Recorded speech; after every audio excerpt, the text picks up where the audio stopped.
The calculus of the coast.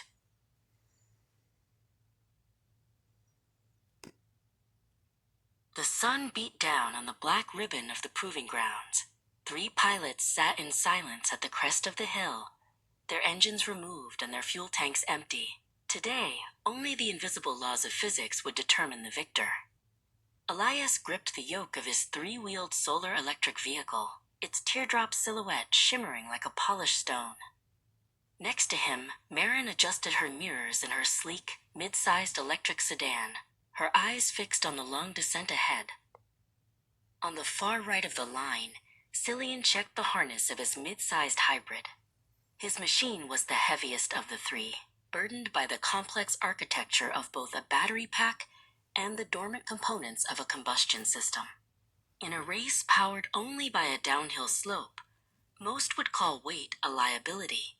But Cillian knew that mass was simply stored potential energy waiting to be unleashed by the tug of the earth. The flag dropped, and the silence was replaced by the rush of gravity. Elias and Cillian felt the immediate pull as their vehicles began to roll. At the top of the hill, weight was the primary driver of acceleration. Because Cillian's vehicle possessed the greatest mass, gravity pulled on it with the most force, allowing him to surge a full car length ahead of Elias's lightweight, ultra-efficient craft. As the speed reached 30 miles per hour, Marin began to feel the subtle hum of the road beneath her. Her mid-sized EV was equipped with wide, high-performance tires designed for safety and grip. However, this safety came at a cost: rolling resistance. Every inch the tires turned, the rubber deformed against the pavement, turning kinetic energy into heat. She watched as the gap between her and the leaders began to stabilize. The speed continued to climb towards 60. Now, the invisible enemy woke up. The air. Elias leaned back into his seat, feeling his vehicle slice through the atmosphere. His craft was designed not to fight the wind, but to vanish within it. With a drag coefficient lower than a soaring hawk, the air slipped around his arched roof and tapered tail without a whisper of resistance.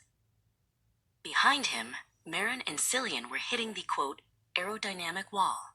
Even though Marin's EV was sleek for a consumer car, its upright windshield and wide mirrors began to push a massive column of air out of the way. Cillian's hybrid, with its various cooling vents and a flatter front fascia, created even more turbulence, leaving a chaotic wake of swirling air in his path.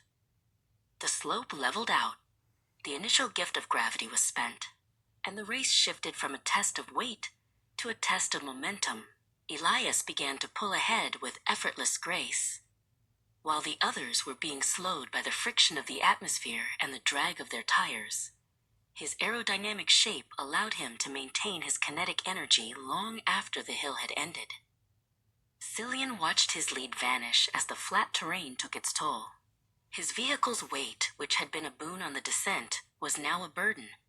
The heavy chassis required more force to keep it moving against the stubborn air, and his higher rolling resistance acted like a persistent, invisible brake. The physics of the race had turned against the heaviest contender.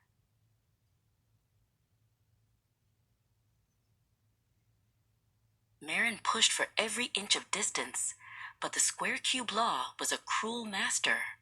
As speed increases, the power needed to overcome air resistance increases exponentially. Elias, moving side by side with her for a brief moment, offered a polite nod as his 3-wheeled craft effortlessly sliced through the wake her sedan left behind, pulling into the lead for the final stretch.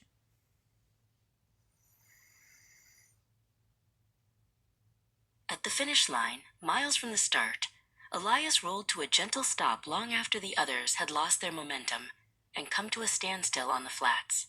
The race wasn't won by horsepower or the sheer force of a heavy drop, but by the quiet mastery of geometry and the elimination of waste.